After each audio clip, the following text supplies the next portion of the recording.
Maladie de Lyme, l'érythème migrant est suffisant pour poser le diagnostic dans de nouvelles directives. Un institut de santé britannique affirme que la présence d'une éruption cutanée caractéristique est suffisante pour poser le diagnostic de maladie de Lyme et prescrire le traitement approprié.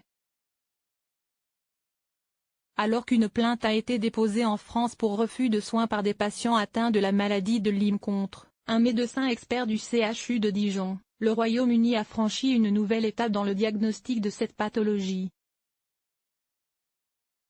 Dans un nouveau rapport, le National Institute for Care and Health Excellence, NICE, affirme que la présence d'un érythème migrant, éruption cutanée caractéristique, de la borréliose de Lyme, doit suffire à poser le diagnostic de maladie de Lyme et à prescrire les antibiotiques adéquats.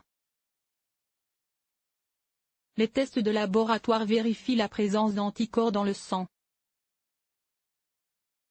Cependant, les anticorps de la maladie de Lyme peuvent apparaître pour la première fois 6 à 8 semaines après qu'une personne a été piquée par une tique. Les premiers tests de laboratoire peuvent ne pas détecter la maladie et pourraient ralentir le diagnostic, indique le NICE dans un communiqué.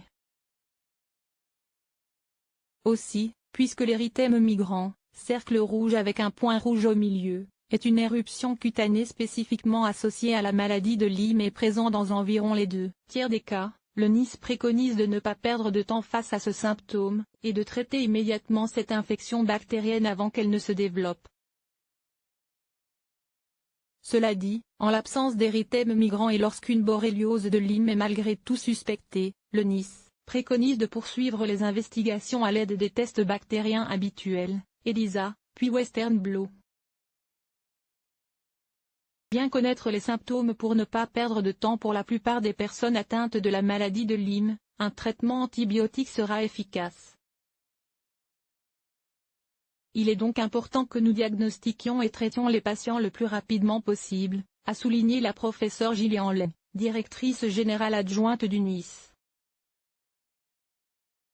Une personne atteinte de la maladie de Lyme peut présenter un large éventail de symptômes. Nous proposons donc aux professionnels des conseils clairs sur l'utilisation des tests de laboratoire pour le diagnostic et les traitements antibiotiques les plus appropriés.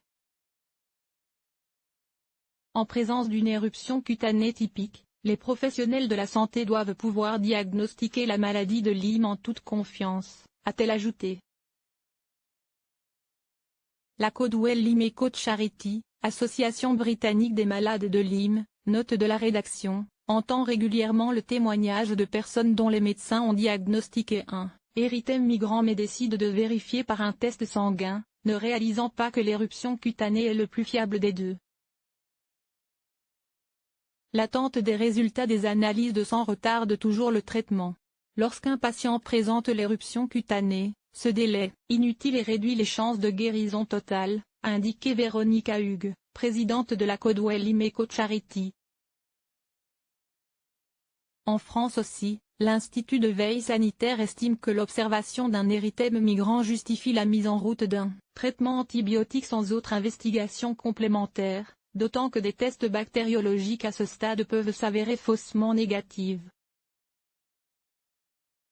Mais, comme l'apparition d'un érythème migrant n'est pas systématique, il est important de connaître les autres symptômes devant faire penser à la maladie de Lyme, une grande fatigue, un état grippal avec ou sans fièvre, des migraines, de difficultés de concentration, des pertes de mémoire, des vertiges, une confusion, des douleurs articulaires ou nerveuses.